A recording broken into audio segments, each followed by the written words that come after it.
Ladies and gentlemen, welcome to Medgate Today. TV Digital presents a healthy talk show where we elevate your journey through expert insights and empowering stories.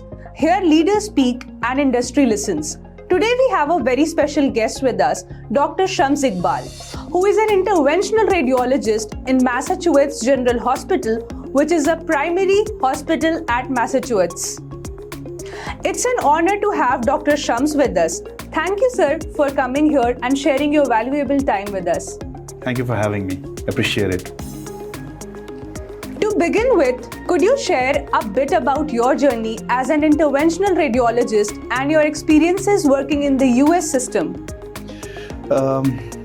Thank you for asking. Yeah, so I did my initial training in Aligarh Muslim University, Jawaharlal Nehru Medical College in Aligarh, which is right across the town from here in Delhi. After that, I went abroad and I was privileged to be offered a position in Massachusetts General Hospital, which is the primary teaching hospital for Harvard Medical School.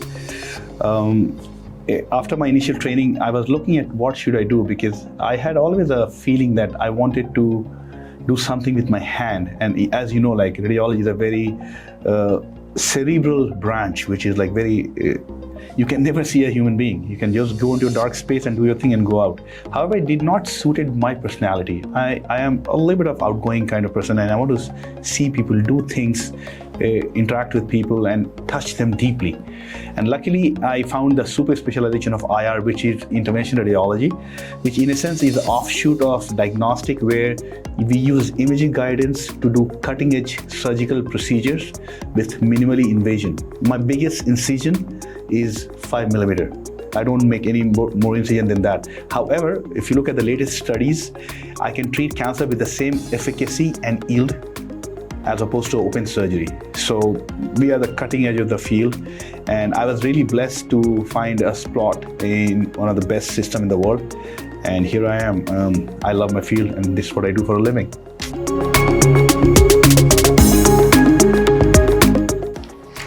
Okay, sir. So radiology has evolved tremendously over the last decade. What is, in your view, have been the most significant advancement in the field, particularly with the IR? So if you take the bird's eye view, the 30,000 foot view of radiology, it's an imaging thing, and imaging has evolved significantly in the last, I would say, couple of decades, because the most profound development in radiology and imaging has been CT and MRI, and of course PET scan is also there, but PET scan has like a niche effect.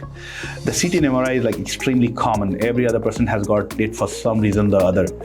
So the CAT scan, if you look at their development, the CAT scan developed in 1981. And later that year, again in 1981, MRI was developed. It took about a couple of decades for it to iron out the finis. For example, like a head scan, which now takes like a second, used to take about an hour, because the way we used to scan it, like we'll take one slice of scan, and the Gantt has to be cooled down for 10 minutes, and then again one scan, so it takes about 10 scans, so about 100 to 150 minutes. It's crazy. Now, about 40 years out down the road, we can do 320 images in sub-second, 0.9 seconds. So the field has gone like really exponentially developed. The biggest offshoot, if you ask me, has been the therapeutic aspect of the diagnostic world, which is what I do, as I said, already mentioned, that there were a bunch of smart people. Again, I'm standing on the shoulder of giants. There were smart people who would look on the scan and like, well, I see a tumor, and what are the questions which the clinician has to answer? The most common being like, what exactly it is.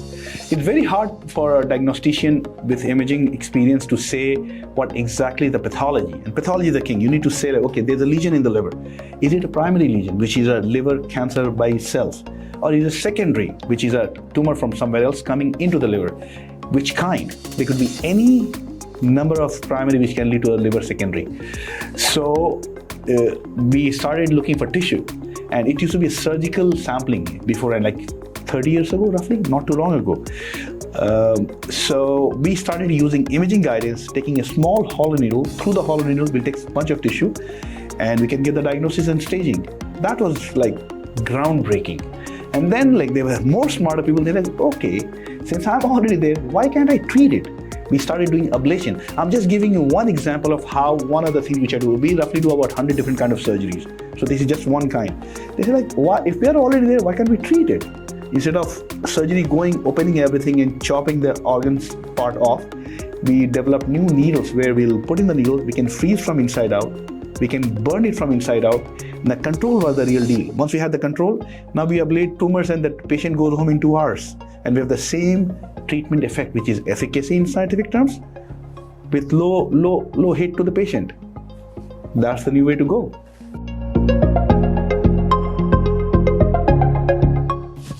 Okay, sir, that was too much about the medical stuff. Now coming towards the main trending topic, AI. AI is revolutionizing diagnostics in radiology. How do you see AI imposing the accuracy and efficiency of imaging diagnostics? And there are any real-world examples that you have witnessed in US? Yeah, so again, AI is, I know where you're coming from. AI, this is a new kid on the block and everybody's talking about AI. AI has been there since a long time, to be very honest. If you're in the front of the field, you can see like even in radiology, we have been using AI since almost 35 years. So what AI is in layman terms is using computing power to do something which is very labor intensive and takes a lot of data processing. So our classical example is like one of the section of radiology is mammography, where like if you're beyond 40 years of age, you have a high risk of having in situ breast cancer. To increase your chances of early detection, you have to do a screening mammography, which is done on healthy patients. You don't need to be a patient for that, for the layman, just to explain. So you start doing the screening, and the breast architecture is such that it's very hard to figure out a cancer from a non-cancerous structure, because it's like literally a haystack, like a bunch of numerous lines, and every structure like that, as opposed to a solid organ, for example, liver. It's much easier. I use 3 much with full intentions that to figure out the anatomy of a liver. But the breast, like every breast is different. There's no way you can standardize. So what we had is like, there was a thing known as CAD, computer aided diagnostics. It's done in like 2 views, both breast. You do the scans and you put the CAD, it will give you like, these are the areas which are suspicious. And then a human being, a radiologist, goes and double checks, triple checks and says, okay, if it's suspicious, should we go to the biopsy? Should we go to ultrasound? We have been using these 30 years, but again, the last decade, somehow the AI, with a famous thing like ChatGPT, OpenAI platform and everything, it has like really exploded. So coming to the second part of your question, like what's the efficacy? AI is here to stay. You cannot stop something which has such a high impact on global perspective. So what we will see is like, and the second thing which I want to just give you the background is like, as I was saying in the previous question, that CT and MRI started in 1981, not too long ago. And when we started, there used to be like 20, 30, 50 scans per organ. And now on an average, a CT scan is about like 1,500 images, and MRI is roughly 3,000 images. So there's so much pressure on the radiologist to read that we get paid by the patient. And if we generate more imaging with all the technology, the same payment is taking more of your time. And it's very hard, onerous task for us. So what we have started using AI is to like, they will go through the stack of 3,000 images, and just like the CAD in breast imaging, they'll say, okay, there are suspicious areas here and there, and then as a radiologist, we'll go and check. We already utilize it in our hospital. Again, as I said, I'm blessed to be in the leading center of the world. In the diagnostic side, ribs imaging is very hard. Anything which is curved in the 3-dimensional space is very hard to image. So what we do is like, we use AI algorithm on a clinical scale that there's one image which is developed from a CAT scan, and the ribs are straight line. And for a human being to see the straight line is much easier to see any fracture, metastases, or anything like that. From an IR perspective, from a procedure perspective, I'm working on AI algorithm to figure out tissue sampling, diagnostic within hour, which is like pathological diagnosis, which takes days. Now, like we are working with AI to process it in a way that we can get the answer in hours. So AI is here to stay. It's impacting in a big way, no matter who you are.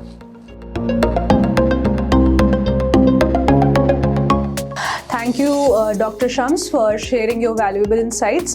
Do you have any final message for young technologists and healthcare community people in India who are eager to, just know more about you and the work you do in US?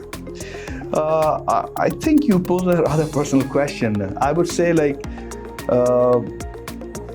I would rather be an inspiration for the general masses, and I'm happy to collaborate also if somebody has a good idea and want to work really hard. I would say I started from a very average background in India, and luckily I'm in a place where in fact I have published 3 papers on AI just in the last year. And sky's the limit. If you have the desire and you really want to work hard, there's no easy route to success. Sorry to break the news. It takes a lot of hard work, a lot of sleepless nights to do something big. Regarding collaboration, AI is a very good platform to collaborate, because that's something you can collaborate with anyone, anywhere in the world. And we are still faar ways from doing a lot of work, because the most common being chest X-ray collaboration. We are working in 150,000 images and using the deep learning and higher level language models to figure out if they can figure out lesions with a high accuracy.